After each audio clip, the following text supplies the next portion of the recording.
American doctor માર્કની એક પોતાના જીવનની અંદર બનેલી સત્ય ઘટનાનો પ્રસંગ આજે આપણે લઈએ. વિશ્વવિખ્યાત અમેરિકન ડૉક્ટર, કેન્સર નિષ્ણાંત ડૉક્ટર માર્ક પોતાને એક દિવસ બાજુના શહેરમાં કોન્ફરન્સ માટે જવાનું હતું અને પોતાનું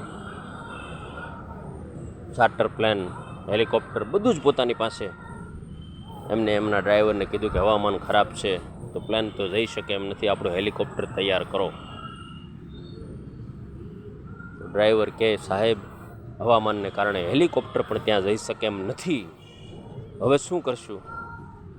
તો ડ્રાઈવરે બીજો રસ્તો બતાવ્યો કે સર, આપણે જીપીએસ સિસ્ટમની મદદથી જંગલમાંથી શોર્ટકટ રસ્તો નીકળે, ત્યાંથી રસ્તાથી બાય આપણે જઈશું કાર. ડૉક્ટર કંઈ વાંધો નહીં, કાર સ્ટાર્ટ કરી. મિત્રો, હવે તમે જુઓ વિધિની વક્રતા અને ઘટના શું કહેવાય, ભગવાન ક્યાંથી ક્યાં લઈ જાય એ વાત હું કરી રહ્યો છું. કાર નીકળી ગઈ, બપોર સુધી ચાલી. વરસાદ અને વાવાઝોડું રસ્તામાં આવ્યું, જીપીએસ સિસ્ટમે કામ કરવાનું બંધ કરી દીધું અને રસ્તો ખોવાઈ ગયો.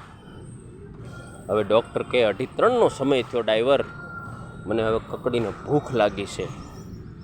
તો દૂર એક ઝૂંપડું હતું, ઘર, ત્યાં ડ્રાઈવરે જઈને કાર ઊભી રાખી અને કીધું કે ડૉક્ટર સાહેબ, આ ઘરે જઈએ ને આપણને કંઈક ખાવાનું મળશે.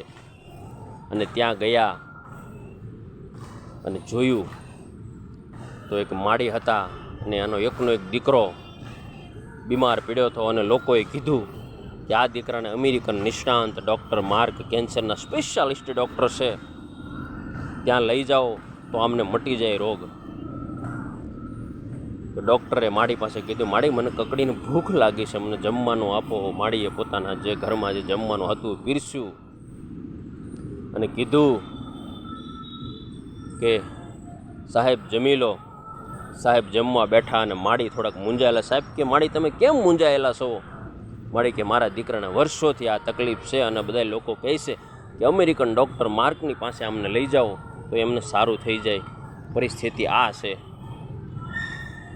પછી ડૉક્ટર પામી ગયા આખી વાત અને પોતાના હાથમાં બટકું રહી ગયું અને ઊભા થયા. ડૉક્ટરને કીધું કે ક્યાં છે માળી તમારો દીકરો? એ કે સાહેબ સામેના ઘરમાં સૂતો છે.